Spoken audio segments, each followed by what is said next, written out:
Hola, hoy día vamos a conversar con Fieta Jarque. Fieta es una peruana que ha vivido más de 30 años en España. Ha sido periodista del diario El País en la sección cultural y de arte. Hola Fieta, gracias por aceptar esta conversación conmigo. ¿Qué tal, Jaime? Encantada y gracias a ti por invitarme. Mira, la primera pregunta sería, ¿quiénes son los actores principales en el mundo del arte contemporáneo? Mira, me parece bien empezar por eso, que es casi trazar el panorama del que podemos hablar, porque mucha gente piensa arte, museos, ¿no? Es lo primero. Pero luego, claro, es un mundo muy complejo, con muchos actores, como dices. Están, por supuesto, pues las galerías de arte, están las ferias de arte, y están los curadores, que son los que organizan las exposiciones y todo, por supuesto, los personales de todas las instituciones que organizan las exposiciones, los coleccionistas y sobre todo yo diría, obviamente, los artistas, ¿no?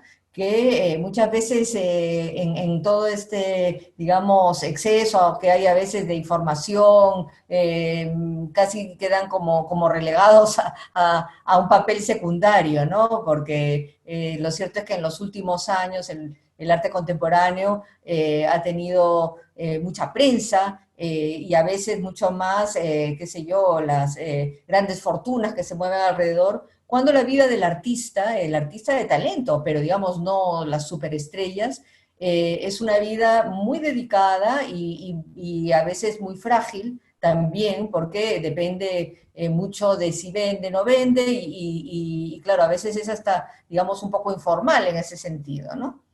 Claro, el artista es el punto embrionario dentro del cual se desarrollan todas estas actividades y a Exacto. veces, a veces tendemos a ver un poco los otros actores y olvidamos al artista, ¿no? Es lo que pasa a veces, sí, sí, hasta es hasta casi una broma dentro del arte contemporáneo, ¿no? Tú te has referido a los museos. ¿Qué crees que va a pasar con los museos ahora que estamos en esta crisis originada por la pandemia? ¿Qué va a pasar cuando esto del aislamiento físico, el aislamiento social es el pan de todos los días?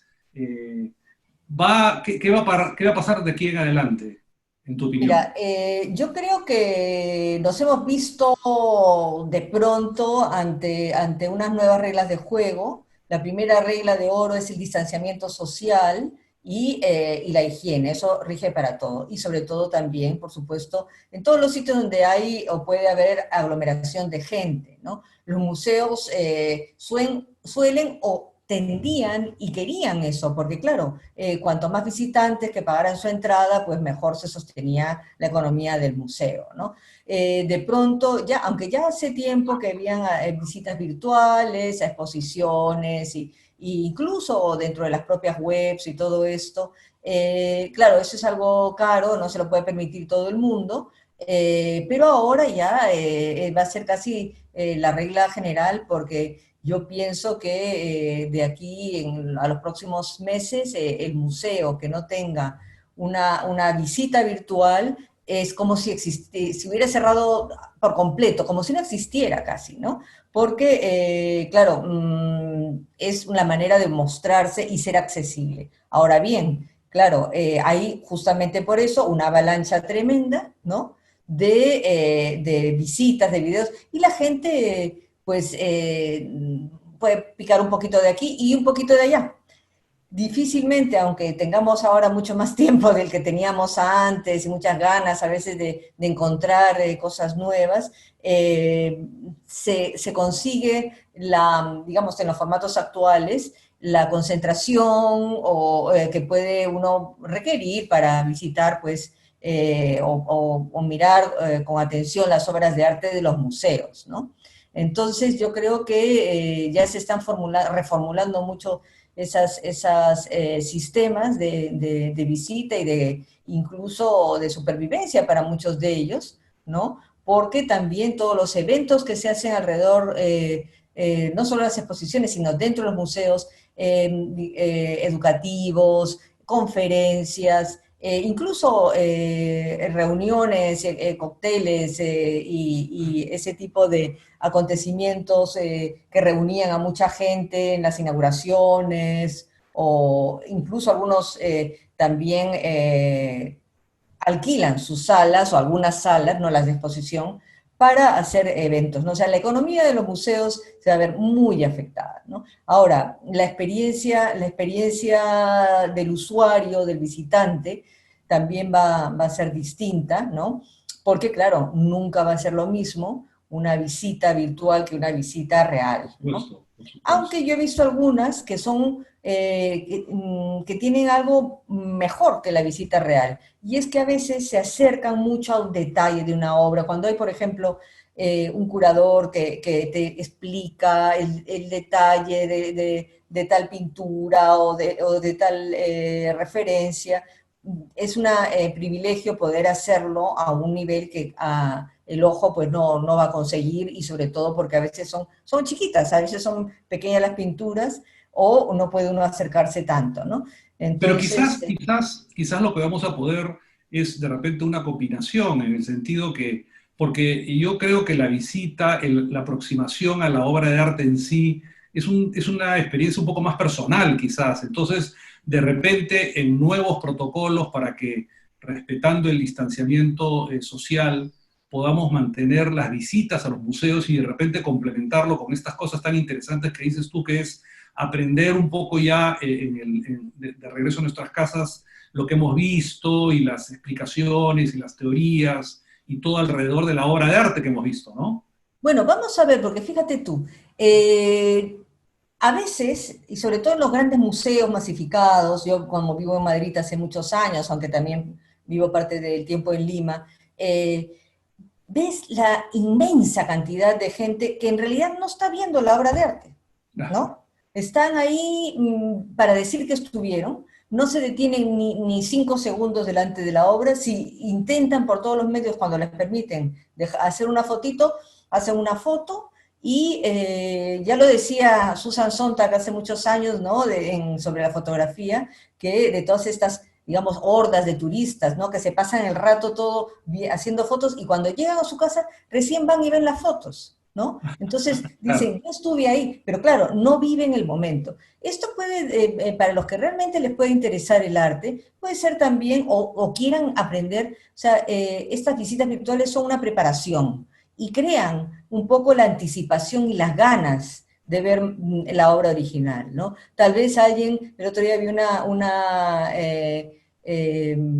video de una exposición que explica el curador de Van Eyck, ¿no? Que son tan pocas sus obras, es tan bonita la explicación y tan impresionantes los detalles que te dan ganas de ir a Ámsterdam a ver la exposición, ¿no? Bueno, ya no va a estar, pero bueno, digamos que yo creo que muchas veces aprende uno algo y es entonces cuando tiene más ganas de verlo y con mayor atención, ¿no? O sea que no necesariamente, si bien es un medio más frío, lógico, ¿no?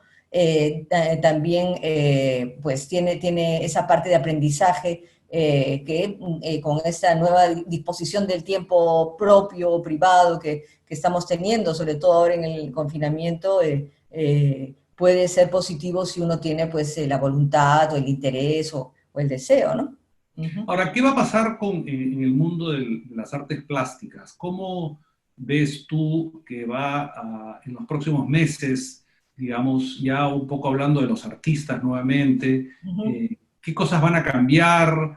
Eh, digamos, ya después podemos hablar un poco más de los artistas Ujú. peruanos, que es nuestro Ujú. medio, pero ¿cómo ves tú que va a desarrollarse el corto plazo y quizás después el mediano y largo plazo? Yo creo que, mira, ahí hay varios factores, ¿no? La regla esta de oro del distanciamiento y la higiene, que vale para todo, también va a hacer que las cosas cambien en el mundo del arte a nivel de las galerías. Pero básicamente lo que ha sucedido también es que no vamos a poder viajar de manera como viajábamos antes, ¿no? Entonces, las ferias de arte, que se habían convertido en el gran espectáculo, ¿no? Que eran casi, se montaban esta especie de grandes almacenes de superlujo que eran eran, digo yo, las ferias de arte como Art Basel en Basilea o en Miami o en Hong Kong, que ya la habían suspendido, u otras, la de Arco en Madrid. Teníamos una que ya ha pasado y fue suspendida por la... Exacto, y las peruanas también, ¿no? Entonces, todo esto ya, o sea, ya hacía varios años, digamos la última, por lo menos la última década, en que las galerías, digamos con cierto poder o cierto prestigio, se pasaban la vida de feria en feria con los gastos que eso implica, porque no es solamente que viajen y se alojen ahí la galerista o el galerista y alguna de sus personas, sus colaboradores, los aduanas, embalajes de las obras, todos los gastos que hay, ¿no? Eran grandes inversiones. Claro, ahora geográficamente lo global se ha convertido en local. Y entonces ahora se va a restringir en cada país o en cada, digamos, país, porque dentro de las fronteras de los países, otra vez que ya habíamos casi abolido un poco esa idea en Europa, por ejemplo, pero bueno, digamos que uno viajaba con casi total tranquilidad a casi todas partes del mundo, pues ya no va a ser así, y Claro. entonces los mercados se van a centrar en el local, en lo local. Incluso los coleccionistas, pues que antes viajaban y iban de un lado a otro para justamente ver en las ferias, que es donde se concentraba lo último, lo nuevo y todo, van a tener que concentrarse en la escena local, digamos, lo cual tiene un lado positivo. Porque es cierto que, por ejemplo, en el Perú, que es muy débil el mercado del arte, ¿no? Y hay coleccionistas, pero que ya también estaban en la locura del viaje y las ferias internacionales, ¿no? No digo que descuidaran a los artistas peruanos, pero sí les tentaban los que estaban, digamos, más que de moda, pues sí, de los que hablaba todo el mundo, ¿no? Entonces, si encontraban una obra que les interesaba, ya diversificaban. Va a haber que regresar un poco a eso y yo creo que eso, pues ojalá que estimule también a una escena aquí que es bastante débil e informal en cierto sentido, ¿no? ¿Y cómo le fue en los últimos años, los últimos 15, 20 años, a los artistas plásticos peruanos en este proceso de globalización? Y digamos, por lo que dices tú, también fueron conocidos, ingresaron a estos circuitos Mira, internacionales, a las ferias. sí, así es. Digamos que el año 2019, que el Perú fue el invitado, el país invitado a la Feria Arco, yo coordiné todas las exposiciones paralelas, fue realmente un éxito internacional. Aquí no hubo mucho reflejo, y eso es algo que siempre he lamentado, pero bueno, digamos que dio una impresión extraordinaria el Perú y el nivel de sus artistas contemporáneos. Y una de las razones por las que se invitó, o quizá la principal porque se invitó al Perú, no era porque tuviera muchas grandes galerías ni grandes museos que no los tenemos, era porque en este momento tenemos la generación de artistas más internacionales que ha habido en la historia del Perú, porque son muchos, ¿no? Y digamos que una generación que yo voy a decir, quizá el mayor de ellos es Fernando Bráez, que es también el más conocido, el que tiene, pues, le compran en museos internacionales, galerías, coleccionistas, grandes coleccionistas y todo, de él para abajo, como digo yo, hasta artistas de, bueno, a veces hay algunos muy jóvenes, de 30 y pocos años o así, que ya están teniendo un poco un reconocimiento internacional. Entonces, es importante ese factor para tener en cuenta, ¿no? Porque no se trata solamente, no, vamos a comprar solamente o comprar o conocer a los artistas peruanos porque son peruanos. No, no solamente son peruanos, sino que son personas y artistas creadores con mucho talento, con muchas cosas que decir, ¿no? Y ojalá pues se les preste la atención ahora y se den a conocer, porque lo cierto es que no tienen tanta prensa aquí. De manera un poco dispersa sale uno, sale otro, cuando hace una exposición, pero no hay una idea de conjunto de que tenemos ante nosotros una magnífica muestra y una generación de artistas peruanos contemporáneos que no tienen nada que envidiar a ninguno de ninguno otro país, en realidad. Claro. Pero Ujú, ahora, con respecto a los precios ujú. de las obras de arte, porque al final esta especie de, digamos, las limitaciones que van a haber para viajar, las dificultades para volver a mantener estas ferias internacionales, va a llevarnos un poco a la fuerza, a lo local nuevamente, y quizás esto pueda representar una oportunidad para que peruanos compren obras de arte contemporáneas de artistas peruanos, pero además de eso va a haber un tema reflejado en el precio. ¿Cómo ves los precios? Eh, Mira, yo hace pues poco más de un año justamente me interesé en ver la comparación de los precios de artistas más o menos jóvenes que ya tienen ya implantados aquí en la escena peruana con la española, que no es poca cosa, ¿no? Es un país importante donde hay muchos coleccionistas, museos, instituciones que compran y todo. Y la verdad es que son más caros en el Perú en Madrid, en el inicio de temporada, que se inauguran todas las exposiciones en los mismos días de todas las galerías, por ejemplo, en Madrid, tú veías cuadros y esculturas o piezas que no son necesariamente de estas disciplinas, tranquilamente en 4, 5, 6 mil euros, ¿no? Como un buen precio, incluso algunos menores. Aquí unos artistas más o menos de esa categoría a veces cuestan el doble, ¿no? Ahora Caramba. bien, no todos, obviamente, ¿no? Hay de todos los precios y aquí es, en realidad también como en todo, en el Perú es como muy desigual, ¿no? Hay en la Asociación de Curadores Peruanos, a la que pertenezco, han realizado hace muy poco, bueno, hace una semana más o menos, un par de semanas, una encuesta sobre cómo ha afectado el COVID-19 a la escena del arte en el Perú, ¿no? Y claro, ahí se ha visto con más de 312, creo, respuestas de diferentes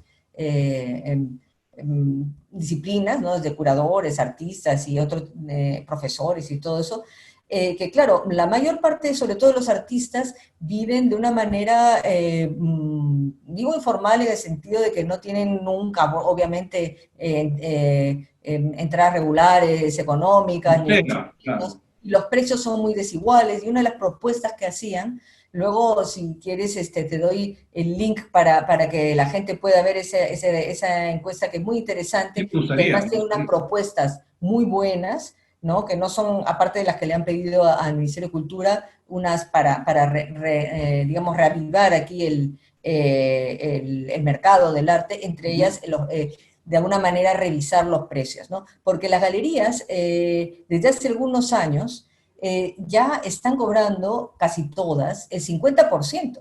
Entonces, claro, si tú te pasas, si eres un artista y dices, bueno, que tienes una exposición, te pasas un año entero trabajando, ¿no? Para esa exposición en la que tal vez entre tanto vendas uno que otro cuadro para sostenerte o lo que sea, pero todas tus esperanzas, todo tu trabajo está en un año de trabajo, ¿no? Y Claro. entonces la galería tiene que hacer el esfuerzo de venderlo tal, y claro, si una obra cuesta pues $4.000, son $2.000 nada más pues para el artista, que se ha pasado, digo por cada una, ¿no? Se ha pasado, pues es un trabajo a tiempo completo, no es los fines de semana ni mucho menos, Claro, es claro, tiempo completo, ¿no? claro. Entonces, yo creo que esos son varios factores. Pienso que ya que no van a estar invirtiendo tanto en salidas al extranjero, a las ferias internacionales, las galerías, sería conveniente que revisaran y al menos temporalmente bajaran su porcentaje, ¿no? De descuento del precio por la venta de las obras, ¿no? Eso Claro. sería bueno.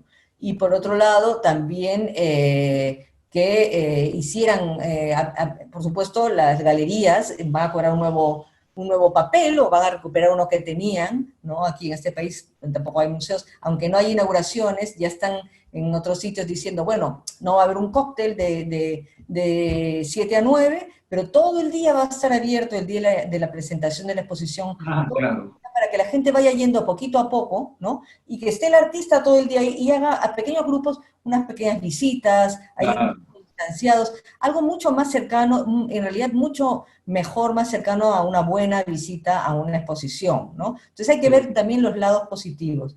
Y otras Claro. cosas también que pueden hacer en las propias galerías, como es poner unas pequeñas tiendas donde se puedan vender otras cosas de los artistas, desde sus catálogos, que también sería bueno que se publicaran pequeños catálogos que son, digamos, el documento que De queda de la presentación del exposición. artista, claro. Claro, catálogo de la exposición de artista, y que además son baratos, y los estudiantes y la gente que visita, pues va comprándolos, y ahora es más barato que antes imprimir y hacer los catálogos, y son importantísimos en un país donde prácticamente no está escrita la historia del arte Claro. contemporáneo, ¿no? Entonces, ahí yo creo que se va a tener que regular, no veo que sea el acabose, y yo creo que además, si con esos estímulos, si bajan un poco los precios de las obras y tampoco pueden salir fuera, sería lo suyo, lo conveniente, que coleccionistas y nuevos coleccionistas, personas que se interesen en el arte, tengan más acceso a obras de diferentes artistas,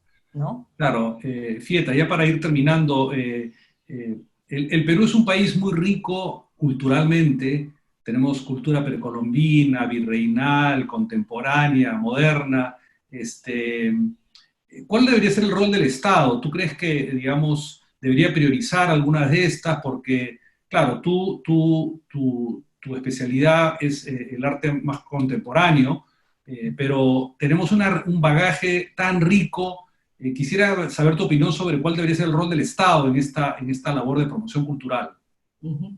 Mira, el Ministerio de Cultura tiene a su cargo, obviamente, todo el espectro, pero está muy concentrado y no le falta razón en lo que es el arte precolombino. ¿Por qué? Porque primero eso es patrimonio de todos, ¿no?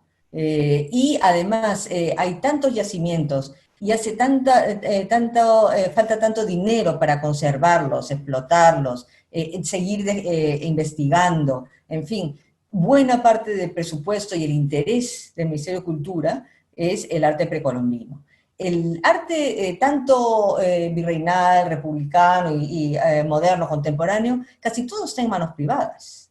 ¿Ya? No, porque no hay, y eso es una gran carencia en el Perú, no hay, aparte del Museo de Arte de Lima, que es en realidad privado, o sea, las colecciones son privadas, el edificio es público, pero las colecciones son privadas, no hay prácticamente sitios del Estado donde ver bien instalado como museo con toda la museografía actual que requiere y la conservación y la investigación, no se ha invertido en ello. Yo creo que todo es patrimonio de todos los peruanos porque es nuestra historia. Sí, Nuestra claro. historia no es solamente la más antigua que nos enorgullece y es algo que yo soy la primera que pienso que debería darse a conocer mejor en el mundo. Cuando empezó toda esta historia de Perú invitado a España, en la que yo participé, mi principal, todo empezó porque decía, caramba, los mexicanos, a cada rato hay exposiciones de los mayas, de los aztecas, son mundos, oh, qué maravilloso. Y decía, pero si nosotros tenemos ahí unas cosas extraordinarias y nadie las conoce, y ellos mismos tienen muchas, bueno, no tantas, porque en realidad pareciera, pero no tienen ellos en España, digo, en los museos casi cosas peruanas que podían haber tenido. Creo que fundieron todas. Bueno, no sé.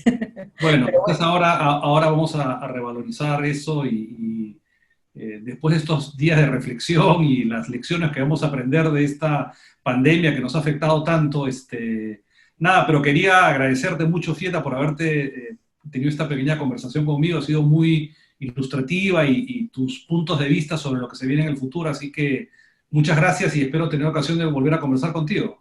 claro, Jaime, encantada. Siempre es un tema muy amplio y yo creo que es poco conocido. Y yo creo que es importante también que la gente sepa que quiénes están haciendo qué y que tenemos en realidad una escena artística fantástica. Y bueno, sería bueno que nos fuéramos conociendo. Muchas Algo más, gracias. algo más de que enorgullecernos. Sí, de mucho, de todo. Listo, muchas gracias, Fiesta. Hasta luego. Chao. Que estés bien.